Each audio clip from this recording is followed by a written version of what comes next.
Good morning and welcome to another episode of Addicted to Business. This morning we're delighted to be joined by Mark Williams-Cook from Candour. Morning, Mark. Morning, thank you for having me. No problem at all. We're also, of course, joined by my wonderful co-host, Mr. Stokely Howard. Thank you, Nathan. Mark, we're obviously in this ridiculously strange world where we're all in different locations and trying to use Zoom and Zencast and whatever else. And we're just going to make best use of what we can today. Essentially, we've had such great feedback from the Addicted to Business podcast. I'm really keen to keep providing our listeners with as much value as possible. It probably won't be the usual hour, but at the same time, if we can get 30 to 45 minutes of really good value, then everyone wins, right? So without further ado, let's get started. Before we dive in, I'm fortunate enough to have known you for some time now, and you've been an amazing help to me and our business. But I'm keen to hear a little bit more about your journey and your kind of story to date to kind of bring us up to speed with where we are now. Okay. So, where to begin? So I've been in digital for about 15, probably 16 years now. And I think, like many people involved in SEO, which is what I specialize in or have specialized in professionally, I kind of fell into that. And that happened I started building websites when I was sort of 14, 15, playing around bedroom, building sites, and then started publishing them and doing stuff with them when I was 16, 17. And then kind of literally one day I just had a website that was getting like loads of traffic and it was actually making some money with ads. And I was a bit like, why is this happening? And it was actually a friend that came and sat and went through at the time with me AW Stats, if anyone remembers that, before Google Analytics. And we sort of worked out, it's coming from search engines. And that started me on a journey then where for the first kind of few years, really, most of my learning was just building my own sites, making money through like affiliate stuff and, ads on sites and building and selling sites. And after a few years of doing that, I joined an agency because I thought that'd be a really, low stress, sensible, lovely career to get into, at 4 different agencies over that time. So I've had a good view of how different agencies work. Again, focused on digital marketing, primarily on search, and it's been great. I've got to work with literally one-person startups with wild ideas through to sort of really big blue chip corporates who want everything on a spreadsheet and have already got like a big SEO kind of master plan in place. So it's been really, really, really varied and really cool to get. The thing I like about it is getting so much insight into how other companies work and their problems. That's amazing. And like I say, Candour now is widely regarded as one of the best SEO agencies around. So it's testament to the kind of journey that you've been on, that now actually everyone seems to be kind of singing from the rooftops. It's nice to hear.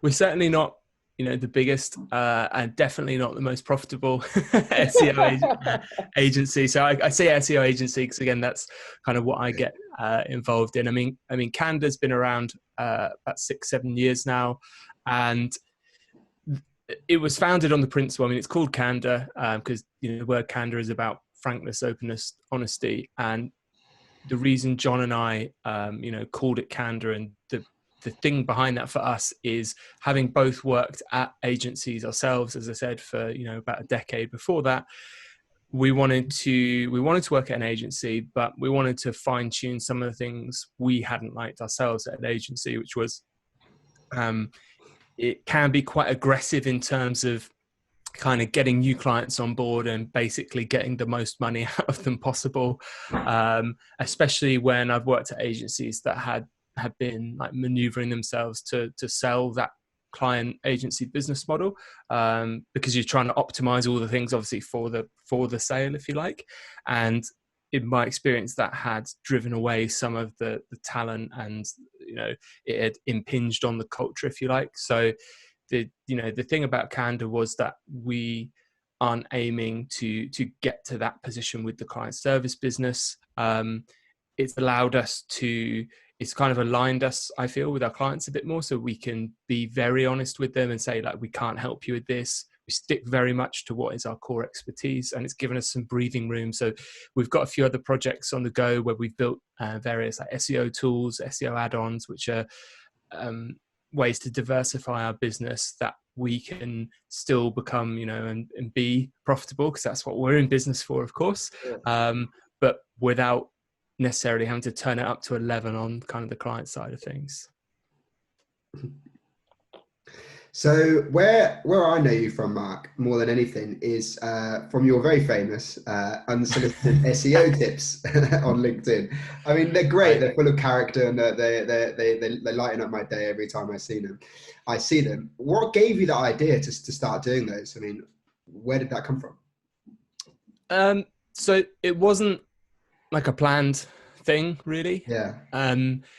It was. So we run an event at Candour called Search Norwich, which I think I told you about anyway. I've I actually try and been tell to, everyone been to about one. it. Yeah, you have. Yeah. So Search Norwich was an event we ran every 2 months. Obviously not, unfortunately, at the moment, where we were getting a couple of SEO and PPC people from around the country to come talk to business owners and just give them actionable like insight into this is what was working, this isn't, right. And that's run as a like non-profit thing. We have sponsors to cover the costs. I get people who are technically our competitors to come up and speak to potential clients that I've organized to be there. But the idea there is, and these are people I know, because if the businesses are getting sound advice about what's good and what works, it gives them a better armory set to choose a good partner when it comes to stuff like SEO, which can be hard to understand. And I thought this was a positive way to do this, right? Rather than, try and highlight people who I don't necessarily agree with for whatever reason, I thought it'd be a more positive thing just to loudly put out there and get other people to put out their good advice. So the unsolicited SEO tip thing was, I come across, like everyone, I think, things in my day job that frustrate me, where I see something that has been done for or to a client where they're not necessarily getting very good value. And that frustrates me because they don't realize it yet. And, you can see they've spent money and, it's not going to end well. And it was a kind of a cathartic thing for me to translate these into tips where I'm like, okay, that hasn't gone well because of this. So I'll just tell everyone that. And then that just kind of evolved over time into, well, I see so many of these, I could probably do one a day. And I did enjoy the discussion it was generating, because I think some of the things surprised people that had even been working in SEO. And yeah, just basically because of the engagement, I decided to keep going with it, really. So it's just a natural thing of kind of a process of I'll get this off my chest and put it out there, and then the feedback was, oh, this is kind of helpful, and the conversations that come off them are helpful as well. So I just try to be consistent. So we published the 300th the other day, so every time I get to 100 I collect them all together. And we're up to 300 now. I don't know when I'm going to run out. It must be soon. That's the big question, right? Is does it keep going? And actually, do we get to the 10,000th SEO tip before long? Yeah, luckily it does. The industry does keep trundling along. So I'm hoping, we can keep going for a while. So, Mark, you've worked with, as you said, in your kind of journey to date, you've worked with businesses of all different shapes and sizes. Would you say there's some typical kind of SEO pitfalls that you see time and time again, that for anyone listening, it's like, look, read the SEO tips, but also just don't fall into this same trap as 99% of the other businesses out there? So I think the thing about SEO is effective SEO is really in the detail, in the nuance, meaning that while there are general best practices that everyone can follow, and you can, Google provides a lot of these, they've got documentation that says how you should do certain things. What makes a difference for one business may not make a difference for another one. And I think one of the common pitfalls are, firstly, with small businesses. So small businesses tend to fall into the trap of basically thinking they're going to get fast results with SEO, normally starting from nothing. And that can be challenging because Google's obviously looking to provide good results, and essentially it takes time, like anything, to build up a reputation, because that's essentially what you're doing with Google. There are again exceptions with certain types of site that they're just missing one kind of key ingredient, and you can make a difference quickly. And I think smaller businesses do tend to get lured into either fast or cheap SEO. Fast is my preferred if you're going to trip up, because you fail fast and you work out that you didn't get the results after, because I've seen there's sites out there now who are literally saying our SEO is different, you'll get results in a month. And it's just, you can actually go to the Google site and look at their advice for choosing an SEO. And that's the kind of thing they are saying, just avoid that, because that's not how it works. The other thing is cheap. And by that, I mean, just not enough investment in it. So the analogy I like to use is, if someone comes to us for SEO and they say, here's our market, it's very competitive, we've got this much to put into SEO. Sometimes I'll say to them, like, basically, pretty much that's not enough. I doubt anyone's going to be able to help you for that. And then the reply is, well, should we just do this? And it'll just take longer to get results. But the reality is, it's like, as I said, the analogy I was going to use is, if you're, say, going to take part in a marathon race and you wanted to win, and you said, well, I can't run as fast as everyone, but I'll just run slower than everyone and see where I finish. It's like, if you're running slower than everyone, you're not going to catch up with them at all. So it doesn't matter, and it's the same applies with search. So the people that are normally ranking first aren't there by accident. They're working on their sites, they're doing SEO, they're building links. So if you set out to do things slower than them, you're not going to overtake them. So then it's just a case of, maybe the money can be better spent elsewhere. You can generate a return from that, and then look at investing, in SEO. I mean, it won't go to waste, that money. It still will build a foundation, but it's just not going to get you a return. And I think that's one of the pitfalls people fall into. And the other one, which I try and tackle with like the SEO tips, is hanging on to kind of ranking factors that are talked about. So the ones I typically see are things like, Google likes fresh content, for instance, is like a thing that's easy to understand, maybe why that's an applicable thing. But again, it's completely case dependent. So if you run a news website, news is meant to be new, right? Yeah. So if you have fresh content, obviously in your news website, that's like the most important thing. If you're running like an archive website of art or something, the painting was painted when it's painted. So it doesn't matter if the article or the archive entry about it is old or new, because that's not got anything to do with the intent. So there's loads of these, I saw an SEO audit yesterday that a high priority action was that title tags were the wrong length. There is no correct length for a title tag. The correct length is for it to be descriptive, uniquely and succinct about what's on the page. It doesn't matter if it's 50 characters or 100 characters. There is an optimal of what can appear on search, but it doesn't really matter. It's certainly not a high priority thing. So I think just the pitfall there I'm trying to say is focusing on basically things that aren't going to have an impact. And that takes experience sometimes to be able to judge, I know all these things affect SEO in some way, but in context to your current site, your strengths, your weaknesses, your business, these are the ones that are going to have impact. Because there's a million things you can do, and it's just about trying to prioritize what things are actually going to make a difference to your business, get you traffic, get you more sales, inquiries, whatever it is, donations you're looking to do. Okay. So that's really interesting, Mark. From my experience, so many people say to me that SEO is such a dark art, and like it's this magical wizardry of sums and numbers and figures. I mean, is it really that, or is it just applying common sense, or is it both knowledge, experience, and common sense? I mean, why do so many people claim it is such a dark art? Yeah. So I think it's because, as I said, the effective SEO, it really is in the detail on how things are implemented.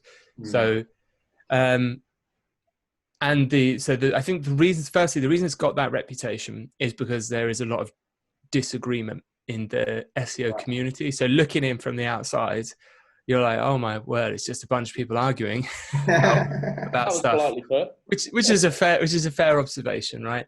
I think one of the issues we have now as a community, because SEO is a big thing now, obviously it's like a multi-billion-dollar business, is that sometimes the loudest people talking about SEO aren't necessarily the ones actually doing it, and maybe they're the ones trying to sell you,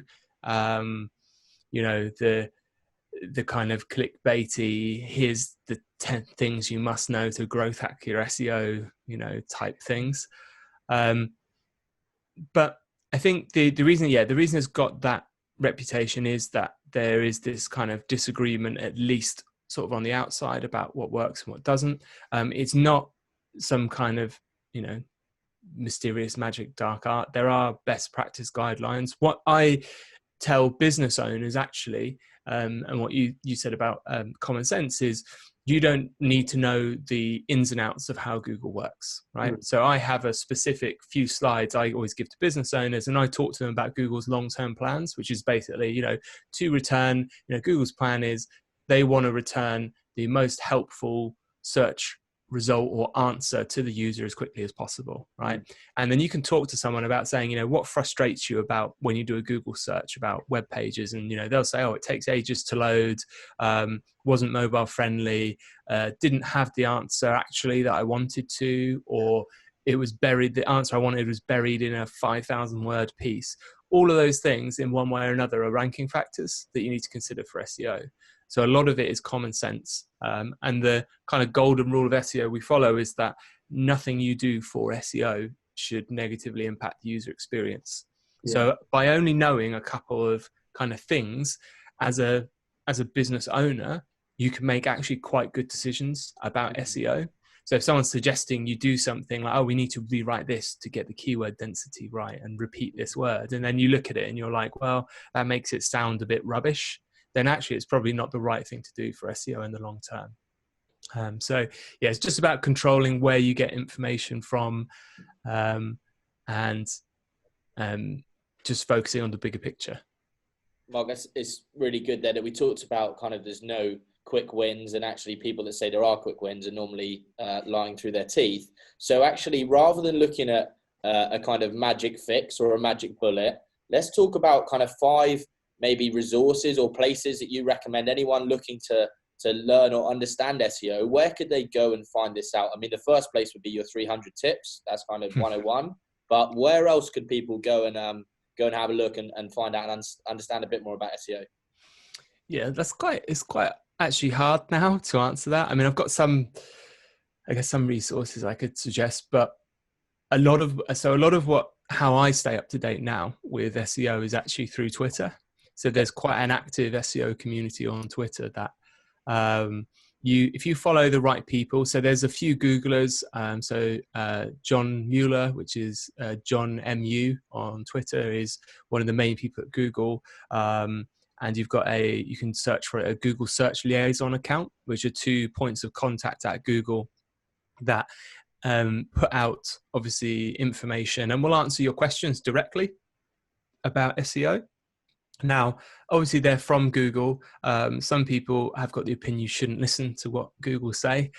In my experience, sometimes they'll put out things that are very carefully worded, but I've never, as I said, in my experience, seen them actually lie in terms of advice they're giving or saying we're changing something. Sometimes they'll just ignore you and not reply, but they're 2 good accounts that I would follow. And John Mueller, if you follow him, there's John Mueller and Martin Splitt at Google. If you follow them on Twitter, they also do these things called Webmaster Hangouts, which is they will take a bunch of questions over a week on Twitter, and then they will go through on video and just answer them. So any questions people have about their websites and SEO and like their business and getting found, they will just sit there and they will go through them.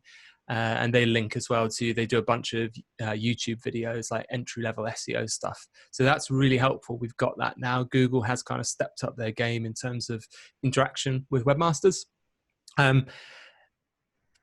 The other place I'd say is a good place if you're learning SEO maybe is Moz. So Moz.com do have a good beginner SEO guide.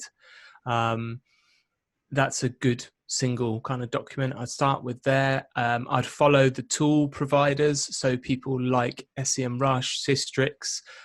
Again, follow them on their social media because they've got access to a wide range of data and sometimes publish quite interesting correlation studies between things that's happening. I can plug my own podcast. So we put together Search with Canda. That's 20 minutes, 30 minutes a week of search news. And I would say, hopefully when people are meeting in real life again, if you want to get involved, there's lots of local SEO meetups. Pretty much any city you're in, there'll be an SEO meetup. And I think that's some of the kind of highest quality information you can get, because you will meet other businesses who are doing SEO. You'll meet other agency staff, in-house staff doing it.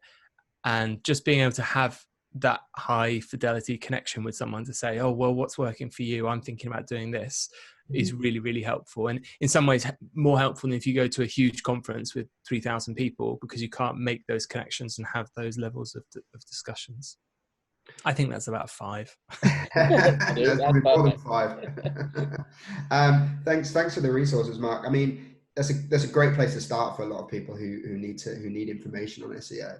But as we know, it's an ever-changing subject, and the algorithms are always changing and updating. But so, how would you recommend someone to keep up with that? I mean, how do you keep up with the latest algorithm changes? So the algorithm changes we see now are quite different to what we saw several years ago. So several years ago, we would have it, they were called Google Dances. Where it was called a Google Dance when there was a big update, and they'd give them cool names like Florida Big Daddy and stuff like this. That's so Google, right? Yeah, they would have and the update would normally have a specific focus. So probably the 2 most famous ones are Panda and Penguin updates. So Panda was focused on what we define as thin content, so sites that were just churning out normally low quality pages to try and catch lots of search terms. They had an algorithm that essentially just squashed that. And Penguin was, I think 2011 or 2012 was their first iteration of a algorithm that really targeted people that were spamming links, like link building, which was devastating for a lot of businesses, because a lot of people have been doing that. So those algorithms had like a really specific thing that they do. Google has changed tack over the last few years now. So we are 20th of May now. The last major Google update that we were told about was the 4th of May. And they now have this really fun naming convention, which is, so the last, do you know what the last update was called? It could have been anything. It was called the May 2020 Core Update. And there was another core update in January. Can you guess what that was called by Google? I can actually, yeah. Yeah, they called it the January 2020 Core Update. And they have a single pinned Twitter post that they refer people to, which basically says, yeah, we changed the algorithm a whole bunch of times. Just be good and everything's fine. Yeah, we're not giving you any specifics. So it's very difficult now because Google doesn't really discuss what's going on. And actually, I think the reasoning behind that is over the last 10 years, they've actually shifted now to, they make a lot of adjustments, I believe, that happen to the algorithm are kind of machine learning led, at least, which is they have this system of, they have thousands or tens of thousands of people doing quality rating for Google. So they'll get snapshots of search results, and they have this bit of software that they use from home, and they basically have to rate how good that page is and against the query. And there's a load of criteria. There's like a published document you can get called the Quality Rater Guidelines, so you can see what they're doing.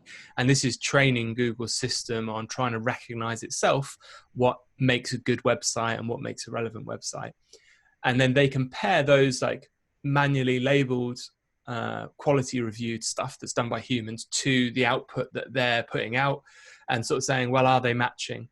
And then the whole point of the machine learning is it can try and align those things itself, and then they'll run a bunch of tests internally and see what kind of quality they change they get if they implement those changes. And then if that's all good, eventually it gets to, I think, these kind of core rollouts where they make these tweaks. So I think one of the reasons they're not specific is that they kind of, in a way, don't know always what has changed. Yeah. And that's the thing. I mean, someone at Google described their algorithm as basically an algorithm that's driven by lots and lots and lots of baby algorithms all working together. So it's not like there's this one big algorithm that they tweak a variable on. It's loads of these, I think, machine learning produced little things that come together to do this output. So the advice Google have is basically, if, say, you lost a load of visibility because of a core update, their explanation of that is there isn't necessarily anything wrong with your website. It's not like you've done something wrong. What they're saying is that now we've reevaluated stuff. We think that the other websites that we're ranking are just more relevant to these search queries. Okay. So it's not that you're wrong. It's just that we've now evaluated they always should have outranked you because they're better. So it's not a case of, if you do lose rankings, normally going back and saying, oh, what's broken? What can we fix? It's more this, it's not going to be like one thing normally. When we've helped people get visibility back, it's normally like a very broad, oh, well, they've got better content than us, that this is better, the site's quicker. It's a whole load of factors. And it's just really, then it comes to this thing that we kind of said earlier, which is there isn't this quick win of, oh yeah, we just need to kind of adjust this dial and we're back up. It's, oh, we actually really need to provide a very good, valuable, fast, digital experience for whatever it is providing, which funnily enough is normally a lot of work. Yeah. So nowadays, to answer the question, I look at, as I said earlier, when I mentioned resources, companies like Systrix, like SEMrush, because they have this wide range of data that they track for who's ranking for what. So when these core updates happen, they can say, oh, this particular niche has been affected the most. So like with some updates in March, we saw like medical type sites and news sites were particularly impacted. And that, knowing that information is helpful because it just kind of lets you know if you're in the firing line, or especially if you're an agency, maybe who you should kind of be focused on. But with the specifics, I generally don't worry too much. I go back to what I said earlier, which is what's Google's long-term plan and how do we align ourselves with that? Because that's Google's playing field. If you want to survive on it in a long-term view, you need to work out what they're trying to get to and make your efforts go in line with that. Because if you try and go upstream against Google, you're probably going to lose. Certainly got a little bit more cash than us. Can't get ahead of them. Oh, as I'm listening, one thing keeps springing to mind. Is it called Google Bert? Have I just made that up? So there was an update called Bert. Yeah. And Bert was not actually like a ranking update. Bert was a specific way that Google updated basically how it understands queries that people type in. So this was, it's super geeky, but essentially it was looking at the importance kind of the order of words in a search term. So they gave some examples about, for instance, some searches pre-Bert when someone was searching for things like US visa when coming from Brazil, right? And the pre-Bert search results were kind of just, the US visa website kind of thing. But then post-Bert, it was giving specific information about people coming from Brazil, because rather than, early search engines would essentially ignore words like to, from, the, and, they would just focus on kind of core nouns, adjectives, things like this, and give them a lot of importance. But obviously language doesn't work like that. The order and connecting words we use are like really important to the context and the meaning. So that's essentially what Bert was tackling. They made a big leap in terms of how they understand queries, and it rolled out first basically for English, because the other problem they had was that they were saying, because again, they got to this through machine learning, and they were saying, oh, we've got this much better understanding now of these queries, but only in English. Because obviously other languages, again, work very differently in terms of their nuance and intent. And it's why if you take a language, say like Mandarin, you can't translate something easily from English to Mandarin and then just take the Mandarin to someone else and translate it back to English and get the exact same meaning. It doesn't work like that. Yeah. But that's a big challenge for Google. Okay, so one of the things I wanted to tackle while we've got you on the show, Mark, I'm just like sapping it all in like a sponge. You know, there's so much to learn. But one thing I'm really keen to share with our audience today is around backlinks. So we've talked before about basic on-page SEO. And when it comes to off-page SEO, this is the bit that seems even more difficult to do. If you're starting with backlinks, where do you start? And can you shed a little bit light on that? Sure. So backlinks, when we say backlinks, we're just referring basically to other websites that are linking to you, to your website. That's really what set Google apart from other search engines. You know, in the late 90s, you had, you know, Alta Vista, Lycos, Hotbot, Ask, that were all the main search engines, and Google kind of rocked up. And Google's difference was, rather than focus on the on-page stuff, they started looking at how websites linking to each other could be used in terms of ranking. So the easiest way to think about them is like votes. So if a website links to you, it's kind of like it's voting for you, and not all votes are equal. So if the BBC News website links to you, you know, that's a very powerful vote compared to, you know, Bob's fishing blog or something, you know. And I like to think of that the same as if a stranger off the street recommended me a restaurant, I would be a bit like, okay, you know, take it with a pinch of salt. I don't know who they are. I don't know if I can trust them. They certainly don't know me. Whereas, you know, if a best friend or family member was like, oh, you should go here, I'm like, well, I trust you. You know, I know your background. You know me. And the same thing applies to kind of links. That's the analogy I use, which is, you know, trusted websites, kind of Google trusts them. So building links, getting websites to link to you is core to ranking. It's a big part of what SEO agencies do normally, but it's led by SEO agencies because, as you say, it's a difficult thing to do. Mainly it's difficult to do because Google has a very wide-ranging set of guidelines about what you are and are not allowed to do. Because links are so powerful in terms of ranking, Google's very strict in terms of, so the basics are, you know, you're not allowed to pay people for links.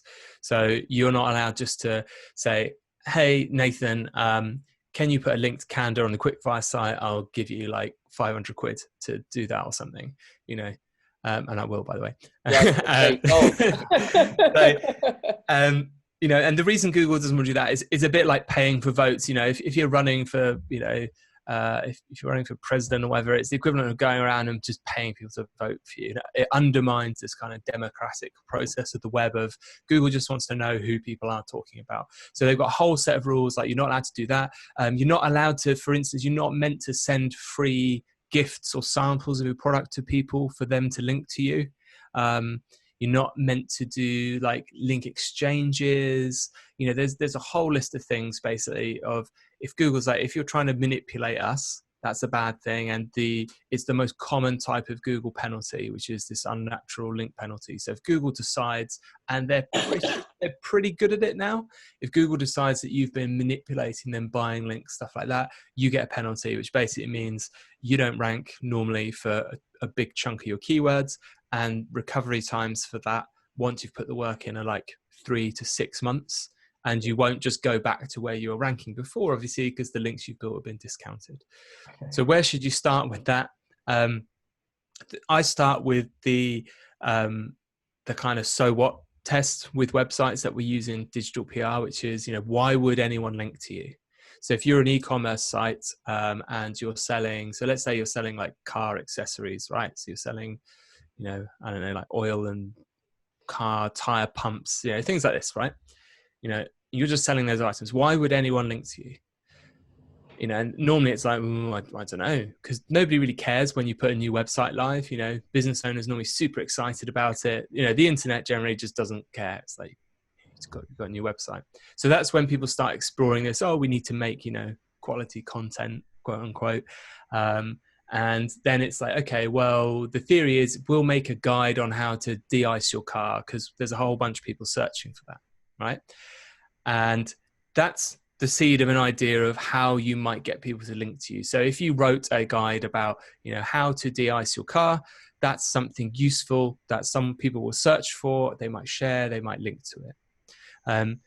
And then again, probably coming into this common traps, it's someone just says, okay, we'll write 500 words on how to de-ice a car, right? Boom, put it out there, and we'll keep doing that. And, oh, we haven't got any links and nothing's working. And it comes back to that question of what's Google trying to achieve, right? It's trying to give the best possible search results. So I'm searching for how to de-ice my car. And then I ask you the question, Nathan, so you wrote that article on how to de-ice a car. Is it the best guide on the internet on how to do that? Is there no better guide? You know, at which point you kind of look at it and you're like, no, it's not that great really. And then you can say, well, why would Google rank that? Because we know it's trying to, you know, rank the best stuff. So firstly, advice is when you have worked out whatever it is you want to start producing on your site, do less, but do it a lot better. So genuinely try and make something. If you're trying to write a guide, a resource to something, try and make it better than anything that's out there by a good margin, because that's going to make your life a lot easier. If you write something that's worse, you know, what is the point? Because there already exists better resources. Nobody's going to link to you. The second stage is the outreach. So there's two bits to this. You've got to make the thing you want people to link to. And the second stage is the outreach, which is you need to let people know it exists. And there's loads of different ways you can go about this. One of my favorites is there's a service called Haro, which is Haro, which is help a reporter out, which you can specify kind of areas that you work in, that you're an expert in. And every day, a few times a day, you will get questions from reporters looking for comment, for data sources, for expert opinion on stories.